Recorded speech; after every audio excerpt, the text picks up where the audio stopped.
안녕하십니까, 땅짓고입니다. 최근 서울 아파트 시장에서 이른바 바닥론이 고개를 들고 있습니다. 아시다시피 서울 아파트 시장은 작년 말 이후 계속해서 하락세를 인데요. 그러나 5월 중순쯤 들어서면서부터 주요 아파트의 매매 가격과 호가가 작년 고점 수준을 회복하고 또 한국감정원의 가격 동향에서도 하락폭이 눈에 띄게 줄어들고 있습니다. 그러자 정부 규제 약발이 드디어 끝난 것이냐, 억눌렸던 상승세가 다시 폭발하는 것 아니냐, 이런 관측들이 조금씩 나오고 있는 것인데요. 이 서울 아파트값 바닥론의 실체에 대해서 심층 분석해 보겠습니다.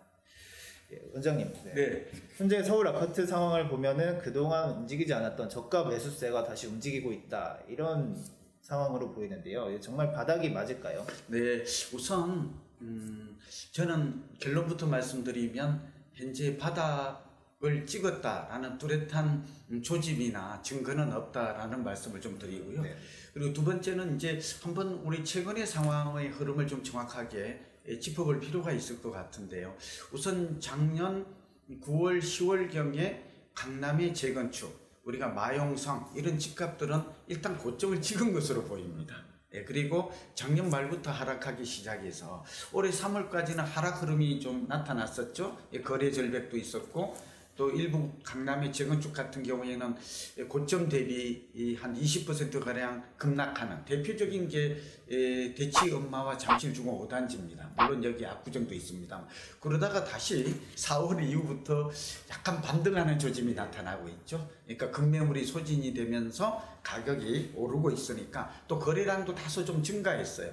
여기다가 마용 성광동 이러한 강북 지역의 소위 인기지역, 실수요자들이 선호하는 중소형 아파트는 오히려 정고점을 넘어섰거나 또 그런 거래도 목격이 되다 보니까 혼란스럽다, 안개속이 아니냐 그러는데 시작하자마자 결론을 내립니다. 저는 땅짓고를 많이 애착을 가지고 있고 또 그전에도 여러 번 설명드렸습니다만 지금 부동산 경기는 우리가 10년 주기설, 벌집 순환 모형과 같은 슈퍼사이클을 꼭 기억해야 됩니다. 예를 들면 집값은 5, 6년 상승하면 한 4, 5년 정도 하향 안정되는, 안정이라고도 하고 하향 안정이라고도 합니다만 이런 안정 장세가 펼쳐진다는 점이 우리가 빅데이터를 통해서 충분히 검증이 되고요. 또 두 번째는 거래량은 가격에 선행하는 이런 것들을 본다면, 그러니까 단기적으로 1년 정도는 거래량이 이 평균 거래량을 회복하지 않는 한 이렇게 됩니다. 그 다음에 정책이 변화하지 않는 한 이 두 가지를 잘 보시기 바라고요.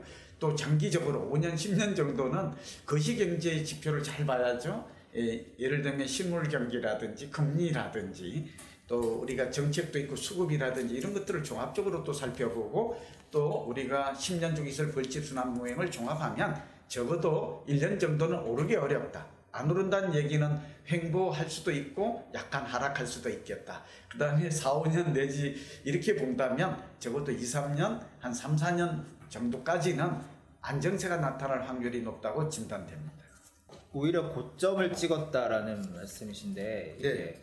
수요자들이 불안한 점은 작년 고점 이후 하락세가 한동안 이어질 것이라고 생각했는데 그 하락세가 그렇죠. 생각보다 너무 빨리 끝난 거 아니냐, 이게 또 거기다가 서울 아파트 공급이 계속 부족하다라는 이런 관측이 나오면서 장기적으로 봤을 때는 지금이 사야 되는 타이밍이 아니냐, 이런 생각들을 하실 수 있을 것 같아요. 그럼요. 저희 후배 전문가들도 그렇고 지금 왜 오르는가 하는 것인데 이거는 세 가지 이유가 있습니다. 하나는 이 음마 아파트가 아까 예를 들었습니다. 이게 지금 31평 76제곱미터가 작년 9월 19억을 찍었어요. 사실은 그 이전에 가보면 2013년에 7억 2천의 바닥을 찍고 그 다음에 5년간 상승해서 2018년 9월 10월에 19억을 찍은 것입니다. 그리고 다시 15억으로 급락을 합니다. 4억 원이. 그리고 다시 2억 원이 올라서 지금 17억까지 갔다. 이 사이클을 지금 우리가 눈앞에 이렇게 한번 그려보시고 저희 얘기를 좀 들으셔야 합니다. 다른 재건축도 상황은 좀 거의 비슷하다라고 왜 그런가요? 세 가지 이유가 있습니다. 하나는 급락하니까 그동안 재건축을 살까 말까 못 사서 좀 안달했던 이걸 저희는 늦은 추종자라고 합니다. 그러니까 슬로우 팔로워라고 그럽니다. 이런 추종자들이 집값이 그러면 이렇게 4억씩 떨어졌으니까 매수해도 되지 않은가 해서 소량이지만 저점 매수가 유입된 덕이 있다라고 봅니다. 거래량은 많지는 않습니다. 그리고 두 번째는 매도자들이 버티기를 하는 것입니다. 과거의 경험을 보니까 학습 효과라고 해서 좀 한 5년 10년 버티니까 아까 제가 말했잖아요. 12억 했던 게 7억 떨어졌을 때 안 팔고 좀 버텼더니 19억 갔거든. 그리고 이제 그 다음에 상기 신도시의 실망입니다. 상기 신도시가 나오긴 했는데 강남을 대체할 만한 신도시라고는 과천에 7천 가구밖에 없다. 총 30만 가구 중 이거는 정말 언발의 오줌누기 아닌가 세 발의 피다. 그러니까 결국은 강남을 대체할 만한 새로운 신도시도 기대하기 어렵고 또 수요 분산이 이루어지기 어려워서 재건축 외에는 답이 없다. 이런 것들이 눈치를 챈 것입니다. 여기다가 금리 인하와 리디노미네이션 얘기가 나오면서 투자 심리를 자극한 것이죠. 그러나 거듭 얘기합니다. 부동산 경기는 큰 그림을 보라, 큰 흐름을 보라. 2015년 정도 오르면 고점이 오고 그 다음은 본격 하락하는 것은 아니지만 행보가하는 안정 국면이 이어질 가능성이 높다. 특히 정책에 완화되지 않는 한, 정책이 근본적으로 변화하지 않는 한 시장의 변화는 실물 경기와 더불어서 기대하기 어렵다는 말씀을 드립니다. 네, 지금 뒤늦게 집값이 약간 오르는 것은 늦은 추종자들의 추격 매수와 또 매도자들의 버티기 때문에 일시적으로 나타나는 현상이다. 이런 말씀이신 것 같은데요. 그 말씀하신 부분 중에 금리 인하설 얘기와 하나는 또 리디노미네이션이라고 하는 화폐 개혁, 이런 얘기들이 최근 많이 들리거든요. 네. 강남에서 이런 것 때문에 집을 사시는 분들이 많다, 이런 얘기도 있는데 실제로 그런 걸 믿고 움직이시는 분들이 있어요? 그럼요. 왜냐하면 생각보다 금리 인하와 화폐 개혁이죠. 리디노미네이션의 이런 그 재료는 충격과 파급 효과가 상당히 큽니다. 우선 그동안 집값이 이제 우리가 상승 이렇게 정부가 이제 하락세로 전환하는 과정에서는 정부의 대출 규제와 금리 인상 그리고 세금 중과 이 세 가지가 가장 강력하게 영향을 미친 거거든요. 근데 이거는 이번만 그런 게 아니라 과거에도 그렇습니다. 그래서 아리마 분석이라고 해서 시계열 분석을 해보면 그 중에서 이제 금리가 미국이 금리를 내리면 우리도 금리를 내릴 것 같아요. 금리 인상 지금 주택담보대출 금리도 실질적으로 내리고 있다. 고정금리도 이렇게 나오지 않습니다. 이건 중요한 변화예요. 많이 내리지는 않겠지만 저 개인 생각에는 한 0.5% 정도는 빠르면 올 하반기부터 내리지 않을까 이렇게 좀 보여지고요. 이렇게 되면 유동성이 증가해요. 지금도 1150조라는 이게 사실 집값이 내려야 하락 사이클로 전환되면 집값이 확실히 내려야 됨에도 내리지 않는 이유는 여러 가지 이유 중에 서울은 공급 부족이 자리 잡고 있고요. 이 시중 부동 자금들이 여전히 주식 시장도 지금 불안정한 모습을 보이니까 여전히 부동산 시장이 대기하고 있는 이런 여러 가지 이유가 있습니다. 그래서 금리가 인하되면 저 개인적으로는 대체 시장인 금융 시장이 상승하거나 하락을 보이지 않는 한 여전히 부동산 여기다가 22조에서 29조 정도에 이르는 상기 신도시를 예타 면제를 비롯한 토지 보상비가 또 유입될 가능성이 많아요. 이런 것들이 하나의 부동산 시장의 버팀목 역할을 하고 있다라고 보여지고요.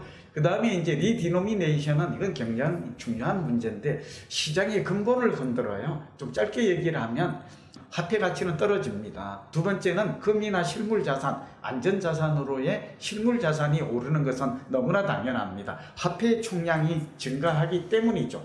어쩌면 정부는 이 OECD 국가 중에 이렇게 동그라미를 3개씩 쳐서 하는 달러 대비 이런 나라가 없으니까 불편하다. 이걸 우리나라 경제 규모에 맞지 않다라고 하지만 사실은 지하자금의 양성말할까? 지하자금의 실체가 드러나는데 상당히 큰 문제. 지금도 5만 원권과 현금을 돌지를 않는다는 거잖아요. 그럼 어디 있을까요? 전부 다 금고를 사가지고 금고에 보관하고 있고 실제로 돈 있는 사람들은 현금을 쓴다는 거예요. 카드를 쓰지 않아요. 노출이 되게. 정부는 이걸 지금 실체를 밝히고 싶죠. 이런 돈들이 세금을 낸 깨끗한 돈인가 알고 싶은 거지만 반대로 이걸 가지고 있는 입장에서는 몹시 불안한 것이죠. 결론을 그러니까 이 사람들이 부동산으로 유입될 가능성이 많아요. 돈 세탁이, 돈 세탁. 그러니까 집에다가 현금을 쌓아놓고 있어도 이게 답인 줄 알았더니 화폐 계획이 일어나면 들어놔야 돼요. 네.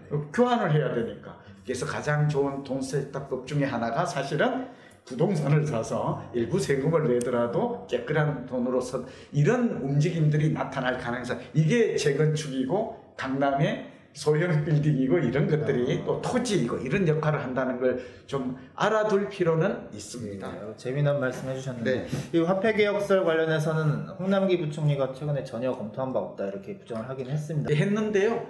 그 얘기를 참 잘 짚었네요. 한기정 언론인이시니까.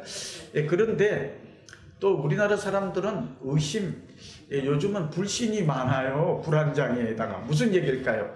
정부가 검토한다는 발언이 먼저 좀 나왔었고 이주의 한국은행 정제로부터 필요성 정도는 인정된다는 얘기겠죠. 네. 뭐 할 수 있는 얘기죠. 네. 그러다 이제 이게 일파만파로 커지고 이게 부동산 시장을 다시 자극하는 요인이 된다고 그러니까 서둘러 좀 진화에 나서고 있거든요. 근데 또 이런 말도 있어요. 이 얘기는 그냥 참고하십시오. 강한 부정은 긍정 아닌가. 그래서 사람들이 좀 그런 면에서는 혼란스럽다는 얘기도 드립니다. 저는 일단은 정부의 정책을 믿는 게 옳다고 봅니다.